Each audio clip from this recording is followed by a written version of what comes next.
क्योंकि सरदार शहर की अगर बात कर लें तो वहां पर जो जीत हुई है वो वाकई में कांग्रेस के लिए कहा जा रहा था, लेकिन देखिए कोई भी जीत मेहनत के बिना नहीं मिलती है। और ये मेहनत आरटीडीसी चेयरमैन धर्मेंद्र राठौड़ ने भी काफी की। हमारे सहयोगी ऐश्वर्या प्रधान मौजूद हैं और उनके साथ आरटीडीसी चेयरमैन धर्मेंद्र राठौड़ जुड़े हुए हैं।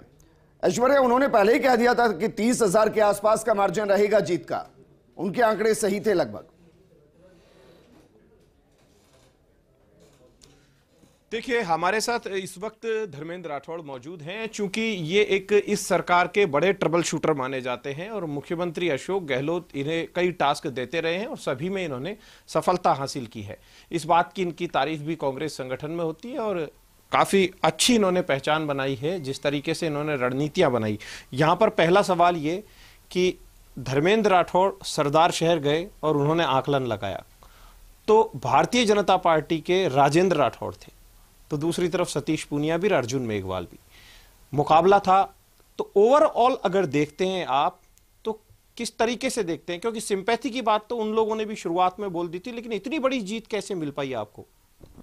देखिए, मैंने जैसे पहले भी कहा कि अशोक गहलोत जी तीसरी बार प्रदेश के मुख्यमंत्री बने।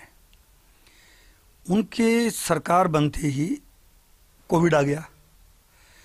कोविड का जो इंतज़ाम हमारे प्रदेश में हुआ उसकी तारीफ हम प्रदेशवासियों ने भी की, देश में भी हुई, लेकिन खुद प्रधानमंत्री जी ने भी इसकी तारीफ की। ओवरऑल स्वास्थ्य योजनाओं को मानते हैं आप? मुख्यमंत्री गहलोत की जो स्वास्थ्य योजना है वो कारगर साबित है। 10 लाख का बीमा बहुत बड़ा फैसला है। दुनिया में मेरी जानकारी के मुताबिक 10 लाख का बीमा किसी भी कंट्री में, मतलब देश में तो है ही नहीं, कंट्री में भी किसी में नहीं है। उसका लाभ जब गरीब आदमी को जो अस्पताल में जाता था, पहले जमीनें बिकती थी, गहने बिकते थे, कर्जा होता था, उससे अब निश्चिंत होकर वो गांव का आदमी किसी भी सरकारी अस्पताल में, प्राइवेट अस्पताल में बिना जेब में 1 रुपये हो तो वो इलाज के लिए आता है। बहुत बड़ा सुकून मिलता है उसको। ये काम अशोक गहलोत जी की सरकार ने किया।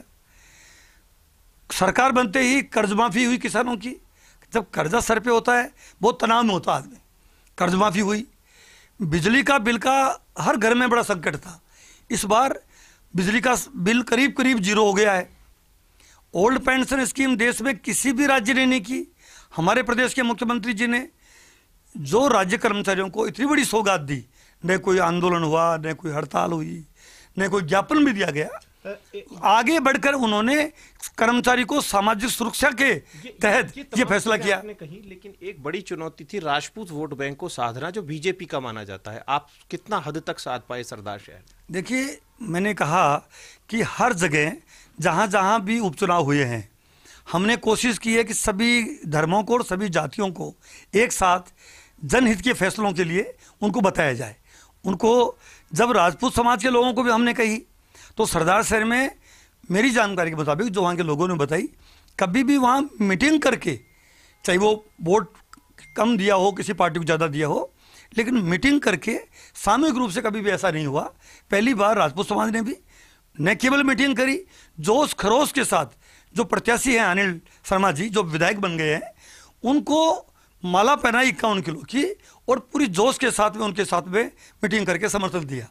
ऐसे सभी समाजों ने, सभी धर्मों के लोगों ने सरदार शहर में कांग्रेस के पक्ष में अशोक गहलोत जी के बात पर, पंडित जी की बात पर, पंडित जी का भी 7 बार के विधायक रहे, उनका भी अपना, लेकिन अशोक गहलोत जी की जो फैसले थे सरकार के, वो बहुत ज़्यादा लोगों को दिल छू रहा था। लोग हमें बात कर रहे थे कि गहलोत साहब को दुआ देते हैं हम कि हमारे को इलाज के मामले में, हमारे कर्जा माफ़ी के मामले में